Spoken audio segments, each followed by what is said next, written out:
Hello, everyone. Today we'll deal with the lesson The Odds Against Us by Satyajit Ray. When you speak about Satyajit Ray, I'm sure most of you know that he was a celebrated Bengali director and one of India's best known filmmakers. Right? He was born into one of Kolkata's most illustrious families. And if you have heard about Upendra Kishore Ray Chowdhury, who was a publisher, musician, and author of children's literature, you would know that Satyajit Ray was his grandson. Satyajit Ray studied in Shanti Niketan. It was the rural university which was established by Rabindranath Tagore. And after his studies, he went into advertising and he also formed the Calcutta Film Society in 1947.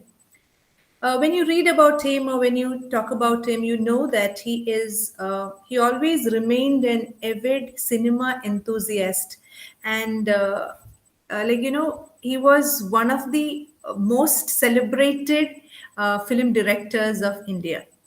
His debut film, Pattar Panjali, which was published in 1955, Pattar Panjali, it means Song of the Little Road. It was made under a lot of financial constraints and it was completed only when the West Bengal government gave him a last minute grant, right?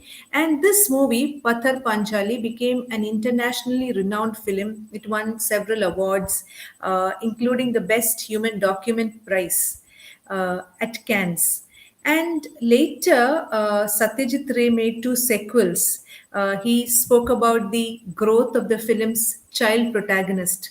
It was Apu, right? And the movie was Aparajito, which means the unvanquished. It was it was released in 1956. And Apur Sansar, The World of Apu, which was released in 1959. And these three movies, that is Patar Panchali, Apu Aparajito and Apu Sonsar collectively are known as the Trilogy, and these actually remain his best known films. And Ray is also extremely well known in Bengal as a writer of short stories, and he published his stories in a periodical called Desh, and he also had his own children's journal which was called Sandesh. We understand that Satyajit Ray was a master storyteller and he belongs to the highest echelons of world cinema. He's regarded as one of the greatest filmmakers of all times, and he mastered the craft of storytelling through very simple yet emotive narration. And his movies were made in Bengali. It was a vernacular language, but his films appeal to a universal audience because they are very subtly depicted. He depicts the spectrum of human emotions and relationships in a very subtle manner. Now, in this particular essay, The Odds Against Us, we see how Satyajit Ray justifies his observation that filmmaking is a very tough business. So, according to him, filmmaking is a tough business for myriad reasons. Now, this is true in the case of Indian films, especially Bengali films. He says, because people in Hollywood have enough financial support, they have enough men, materials. It's easy for them to make a movie like Spartacus or for the Russia to make a movie like War and Peace because they can present battles, orgies, earthquakes, fires, victory processions, and all similar scenes. But in India, such epics cannot be made because in India, we don't have enough money. We don't have the market. We don't have the technology to be able to compete with Hollywood. So now he is speaking about the 1950s and 40s, right? So it's not like today. So we have to understand that from his perspective. So what Satyajit Ray says in his essay is because we don't have enough money to show all this, we have chosen the intimate kind of cinemas and the cinemas that Indians have adopted. They don't have much of grandeur and spectacle. Instead, they have created the atmosphere and the mood because even though the financial position would improve over the years, Satyajit Ray feels that Indians definitely have problems of their own. Because when we read through this essay, he speaks about filmmaking from the initial stages, right? So he says the first problem that any director encounters is finding an effective story. Now, this story has to be viewed as property. So it is the director who chooses the story, and his choice is based on two reasons or two considerations. They are his liking or sympathy for the story and his confidence that this particular story will make a very good film. And here we also understand that the public view is important because the director has to keep in mind that if the film does not bring back its cost or capital, the people who have backed him will lose faith in him, the producer. So he'll become a bad risk or he would become unwanted. So a director can explore new themes, he can explore new aspects of society and human relations. But what Ray feels is that whenever a director does all this, he would find only a minority public or viewers. So it is very imperative that the director has to be careful about his budget. At the same time, the director must also avoid full body treatment of physical passion. So, love scenes in India must be suggestive only in the spirit of established moral conventions. And this is something that he wanted to convey, and he conveyed in which happened in the 1950s and 1960s, not now. Now, I think even physical passion is depicted in all its reality in most of the films that we see. And he speaks about other problems too. He says that, in India, we cannot show a corrupt politician, a corrupt bank clerk with a Gandhi cap on, and an office boss passing comments on an Anglo Indian. So he says we cannot deviate from a popular classic. Story wise, he says that the director's choices are very limited.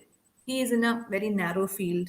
And then the problem is finding the suitable cast, right? So he says in India, we didn't have, in those days, there weren't much agents to search for talent. And if there were talented people, they did not respond to advertisements. And then the next problem is shooting. He says, the studios have crevices in the walls, they are infested by rats, there are pits on the floors, and the cameras are not very good. The cameras always creak and groan. There's always electricity drop. But in spite of all these problems, it is within the powers of the director to make a good film or a bad film, right? So Ray feels that it is exciting to be able to create beauty in the absence of necessities and comforts. So, especially when he speaks about the problems of casting in Indian films, he says that in India, filmmaking and casting has its problems. So, according to him, it is the first step in the process of interpretation. So, in Indian films, some of the roles are precast. So, the roles are created keeping certain actors and actresses in mind. But, he says there are no professional players for the role of an 80-year-old grandfather. Similarly, there are no players for minor roles such as common men, women, children, peasants, shopkeepers, professors, prostitutes, and so on. Now, how do we find actors for these roles? That's a question. So, in most countries, there are agents who keep a list of available extra actors. The director can choose his actors from them. Now, in India, as I said earlier, there are no such agents or talent scouts because there are no people who go around searching for talents, good talent. So, the deserving people do not respond to advertisements because they are afraid or they are suspicious. So, and sometimes people who respond are people who are not suitable for the roles.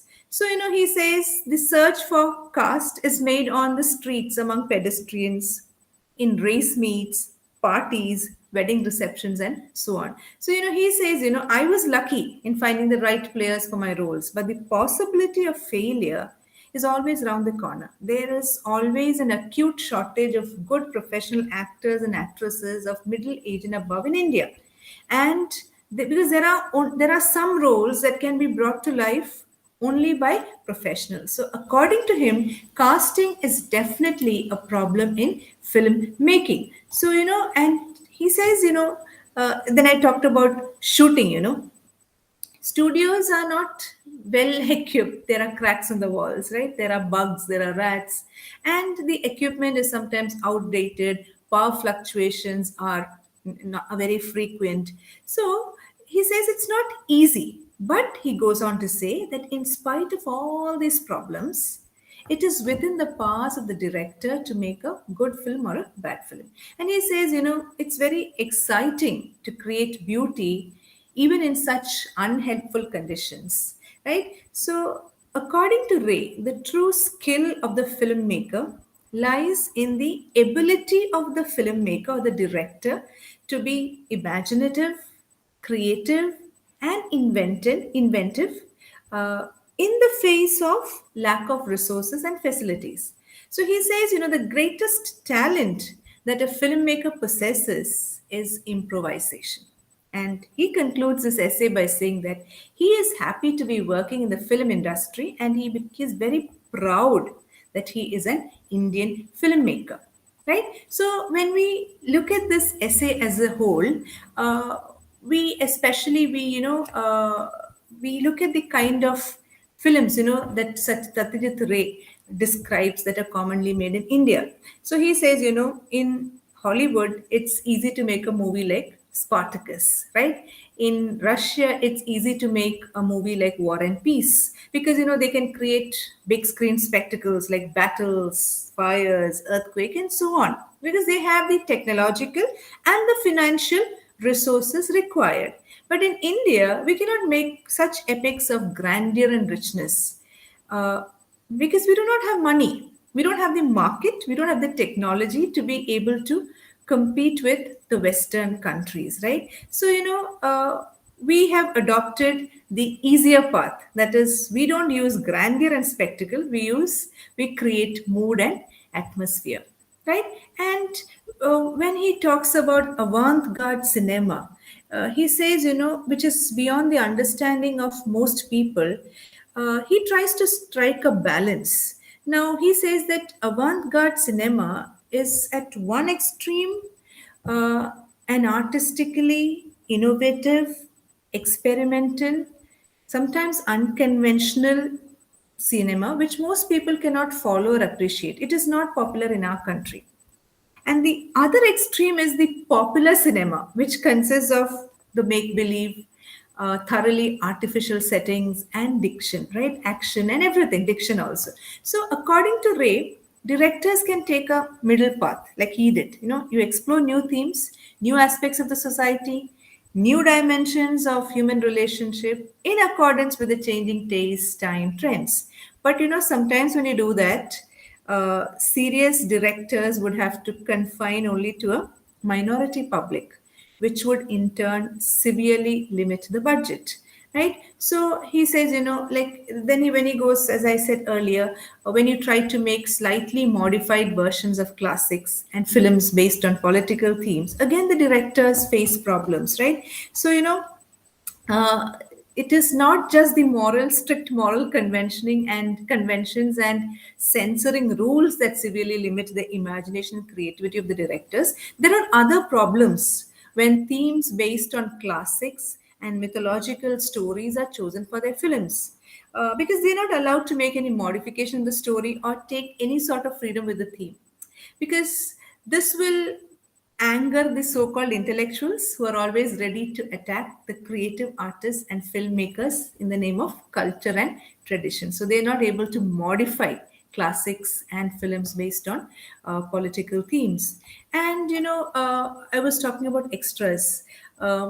Casting, when it comes to casting, he says in Hollywood and other countries, in other film industries in other countries, there are agents. There is a well established system of agents who would supply junior artists or extras. And in India, such a system is not present. There is no systematic method for talent scouting, as I said earlier. So, as I said earlier, most of the film directors go for advertisements, right? So he says, but that since that doesn't work, people like him are forced to search on the street, right?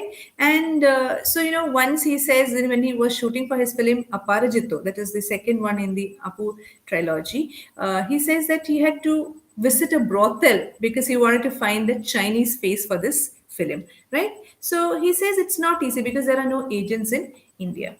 But in spite of all this, He says there are problems, right? He says every step in the process of filmmaking, there are problems, right? Budget, story selection, casting, shooting, ill-equipped studios. But he says, in spite of all this, uh, it is like, it is never a discouragement.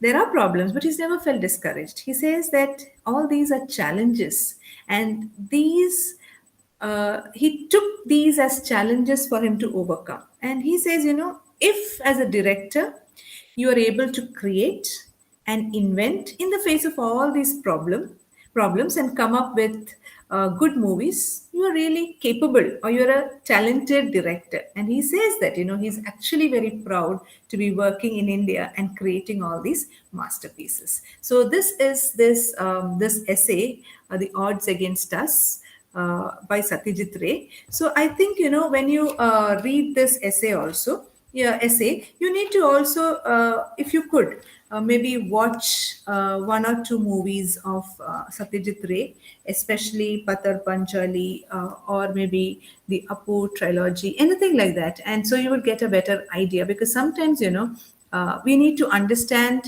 the movie to understand the director. So you should be able to come up with a critical analysis of any one of his movies, so that you will understand him as a filmmaker. I hope this lesson is clear to you. Do you have any questions? If not, thank you very much.